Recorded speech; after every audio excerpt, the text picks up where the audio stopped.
Thank you, Professor Abbas, and thank you for that reminder that, for the last 70 years, we keep talking about security, and everything we've done has made us less secure and exacerbating anti-American sentiment throughout the world, not just in the region.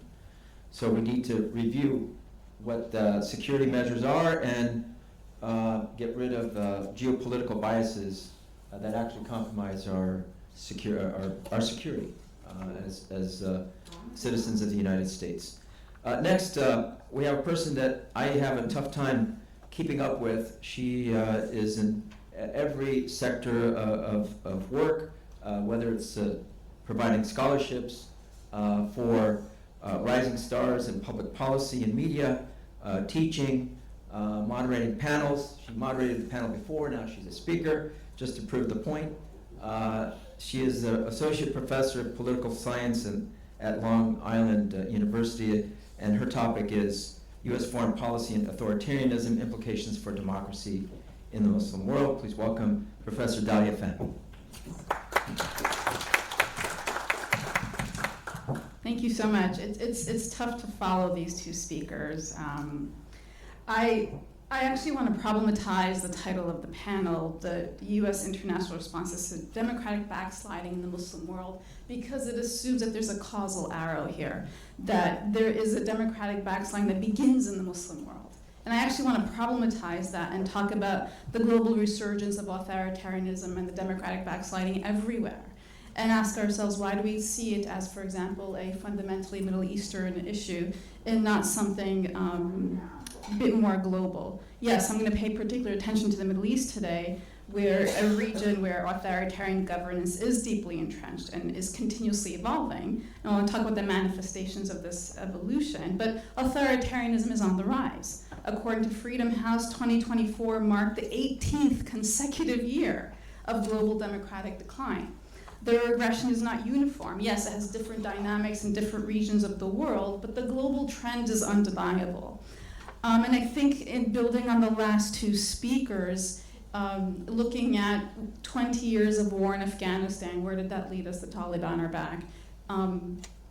We talk about Iraq as an oops, right? The former president said, Iraq, oops, right?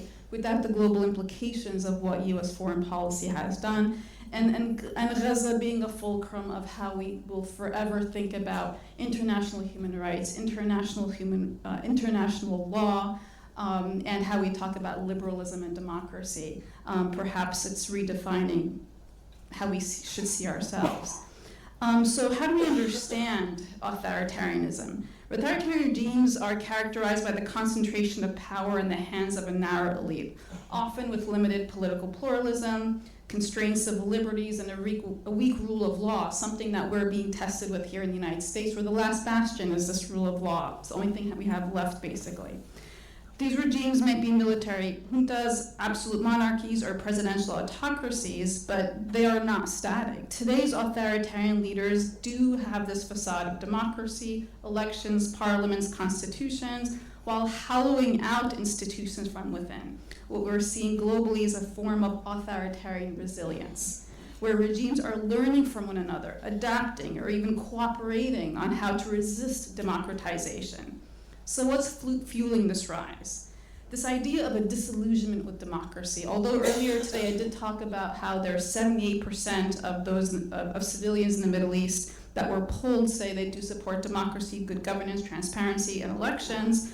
There's this also a narrative rising globally about a disillusion with democracy, especially in its perceived inefficiency and failure to deliver, right? Which is what we're hearing here in the United States, for example. The second are the technological tools of surveillance and control, which make repression much more sophisticated and much more globalized. Again, where are these companies from? Where do they sit? And who's buying the technology? I'll discuss shortly. Geopolitical realignment, the role of the United States and how it's waning, and we see a rise in Russia, China, Iran, and others offering global alternatives. And economic volatility, exacerbated by war, climate change, and post-pandemic instability. Now, how do these manifest particularly in the Middle East? While the Middle East is often regarded as the bastion of authoritarianism, The region has more monarchies and fewer democracies, but this generalization actually obscures a couple of important nuances. First is that in the Gulf, authoritarianism is, yes, monarchical, but these regimes have a traditional blend of legitimacy with oil wealth and coercive capacity. Let's take Saudi Arabia under MBS. Since 2017, he's consolidated power under the banner of reform, modernizing the economy, loosening social restrictions. But alongside Vision 2030, modernization has come with brutal repression. For example, the murder of Jamal Khashoggi, mass executions, the silencing of dissent. I'd be remiss if I didn't say, especially those moderates like Sheikh Salman Auda, who still is in prison. Whose son is the next speaker, by the way? Sorry. This is modernized authoritarianism, tech-savvy, reformist in rhetoric, yet uncompromising in control. Next, military and presidential autocracies. Egypt is another example. Since the 2013 military coup that removed elected President Mohamed Morsi, President Abdel Fattah el-Sisi has presided over one of the most repressive regimes in Egyptian history. You know, we've been saying 60,000 political prisoners since 2013. We know today that there are actually more than that. Tens of thousands of political prisoners languishing in jail. Media is tightly controlled. Actually, about 100% of the media is owned by the security apparatus, and civil society has been attempted to be decimated. Illiberal hybrid regimes and de-democratization. Tunisia was once heralded as the Arab Spring's only success story, but in 2021, President Kais Saied dissolved the parliament, assumed extraordinary powers, and rewrote the constitution. And so what we're witnessing is a democratic backslide into personalized autocracy, not unlike trends we're seeing throughout the rest of the world, where it's personalized around a personality. And what about the new tools of control? Across the region, authoritarian regimes are increasingly using digital surveillance, cybercrime laws, and artificial intelligence to monitor dissent, both online and offline. Israel's Pegasus spyware, for example, has been used by multiple governments in the Middle East to target journalists and activists. What's common with all these regimes is that it's a strategic emphasis on stability, security, and national unity to justify the oppression. Now, these regimes often point to the failure of democratic transitions like Libya and Iraq and argue that only a strong man can protect against those failures. And what about the regional and global dimensions? The Middle East's authoritarian turn is not happening in a vacuum. It's embedded in global dynamics. Authoritarian regimes are learning and supporting one another. For example, the UAE and Saudi Arabia backed Sisi's coup in Egypt and have supported other illiberal actors in the region, often framed as a fight against political Islam. But it's also a battle against democratic norms. What about the authoritarian international? Russia and China have both increased their footprint in the region. For example, Russia's military support for Assad when he was in power helped him stay in power. What about China, meanwhile, offering a different model for economic development without political liberalization, that's investing heavily in Gulf economies?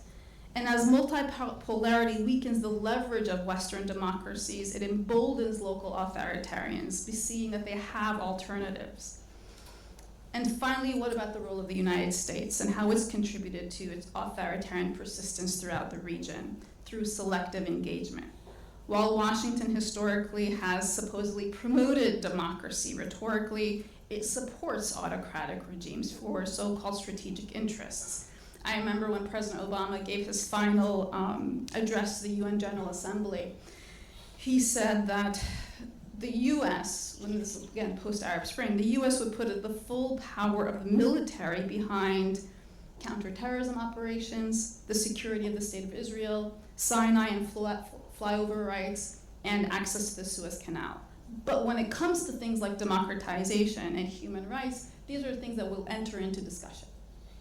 And so it's that big distinction that happened right after the Arab Spring that says, wait, perhaps this notion of selective engagement is not really about real democratization. And so what are the implications of US foreign policy then? Well, we're in a strategic dilemma. We talk about Realpolitik versus normative values, but is it really about normative values?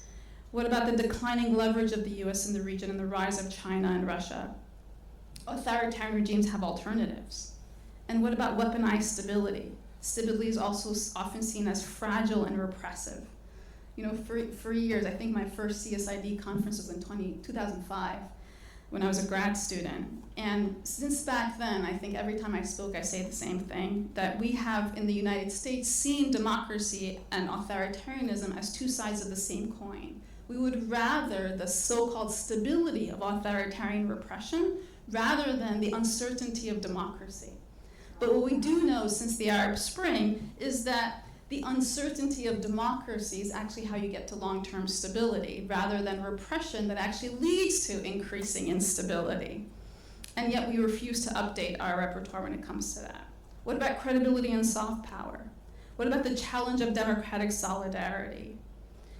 What we saw happen a couple of weeks ago when President Trump visited the Gulf has significant influence on, I think, the future of US foreign policy in the Middle East, because it actually solidified transactional diplomacy and a regional realignment and its recalibration to that we are not even beyond the kind of conversation of norms and democracy versus realpolitik. Rather, there is a shift towards transactional diplomacy.